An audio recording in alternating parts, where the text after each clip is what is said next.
गुरुः साक्षात् परब्रह्म तस्मै श्रीगुरवे नमः। श्रीराम राम रघुनंदन राम राम, श्रीराम राम भरताग्रज राम राम, श्रीराम राम रणकर्कश राम राम, श्रीराम राम शरणं भव राम राम, श्रीराम राम शरणं भव राम राम। बोलिए श्री कृष्णचंद्र भगवान की, श्री सीताराम भगवान की, श्री माता पिता गुरुदेव भगवान की, नैमिषारण्य धाम की, जगज्जननी पराम्बा ललिता मैया की नमो नमः। नमो नमः। नमस्कारः। नमस्कारः। चलिए, आज की कक्षा में हम द्वितीय अध्याय के श्रीमद् भगवत गीता के द्वितीय अध्याय के 23वें श्लोक में प्रवेश करेंगे। कल की कक्षा में हम लोगों ने अध्ययन किया था 22 श्लोक तक। भगवान ने अर्जुन को समझाया था, कह रहे थे कि वासांसि जीर्णानि यथा विहाय नवानि गृह्णाति नरोपराणि तथा शरीराणि विहाय जीर्णानि यन्यानि संयाति नवानि देहि। भगवान ने भरतवंशी अर्जुन से कहा था, हे अर्जुन, हे पार्थ, जिस प्रकार मनुष्य पुराने कपड़ों का त्याग करके, फटे कपड़ों का त्याग करके नवीन वस्त्रों को धारण करता है, उसी प्रकार ये आत्मा शरीर रूपी वस्त्र को त्याग कर, जो शरीर हमारा है, जब बुढ़ा हो जाता है, किसी कार्य का नहीं रहता, जब ये पुराना हो जाता है तो ये आत्मा अपने पुराने वस्त्र को त्याग कर पुनः नए शरीर रूपी वस्त्र को धारण करती है। इस प्रकार भगवान ने अर्जुन को समझाया। फिर कहते हैं, नैनं छिन्दन्ति शस्त्राणि नैनं दहति पावकः न चैनं क्लेदयन्त्यापो न शोषयति मारुतः। चलिए पढ़िए। नैनं छिन्दन्ति शस्त्राणि नैनं छिन्दन्ति शस्त्राणि नैनं छिन्दन्ति शस्त्राणि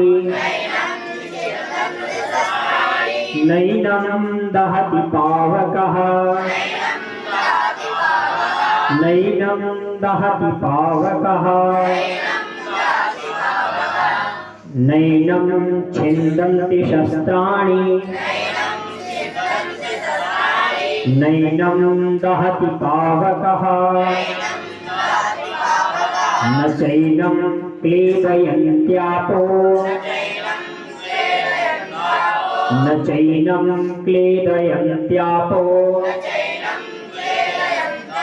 न शोषयति मारुतः न शोषयति मारुतः। भगवान कहते हैं, नैनं छिन्दन्ति शस्त्राणि नैनं दहति पावकः न चैनं क्लेदयन्त्यापो न शोषयति मारुतः। नैतिकते कभी नहीं, नैतिकते नहीं, कभी नहीं। छिन्दन्ति माने खंड खंड करके, छिन्न भिन्न करके हम कभी भी आत्मा को नष्ट नहीं कर सकते। नैनं छिन्दन्ति, ये आत्मा कभी छिन्न भिन्न नहीं होती, खंड खंड नहीं होती। किससे? शस्त्राणि, शस्त्रों से, जिस प्रकार हम शस्त्रों से एक शरीर का खंड खंड कर देते हैं, किसी चाकू से, किसी तलवार से अपने शरीर को हम खंड खंड कर सकते हैं, इसको छिन्न भिन्न कर सकते हैं, लेकिन इस आत्मा को कोई भी हथियार छिन्न भिन्न नहीं कर सकता है, कोई खंड खंड नहीं कर सकता है। कर क्या? कभी नहीं कर सकता है। फिर कहते हैं नैनम दहति पावकः, नैनम दहति पावकः।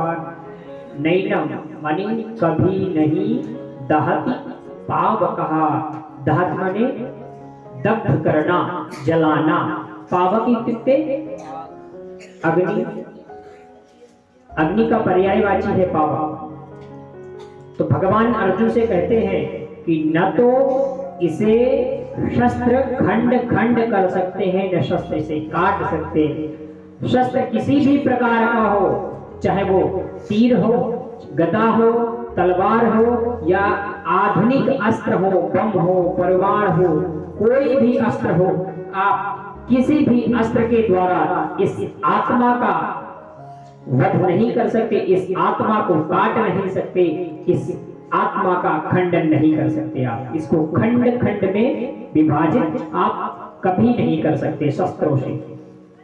फिर कहते हैं नैनम दहति पावकः, और अग्नि में आप कभी भी इसको भस्मीभूत नहीं कर सकते। अगर आप चाहते हैं कि किसी का शरीर, अगर उस पर हम शस्त्र का प्रयोग न करें, उस पे शस्त्र का प्रयोग न करें, उस पे तलवार न उठाएं, लेकिन एक शरीर को अग्नि में भी जला दिया जाता है। आप लोगों ने देखा होगा जब किसी की मृत्यु होती है, जब संस्कार किया जाता है, आग दी जाती है, तो वो शरीर ही होता है, आग में जाता है, आग में लोग रख देते हैं, ऊपर से लकड़ियां लगा देते हैं, उसके बाद अग्नि प्रज्वलित कर देते हैं।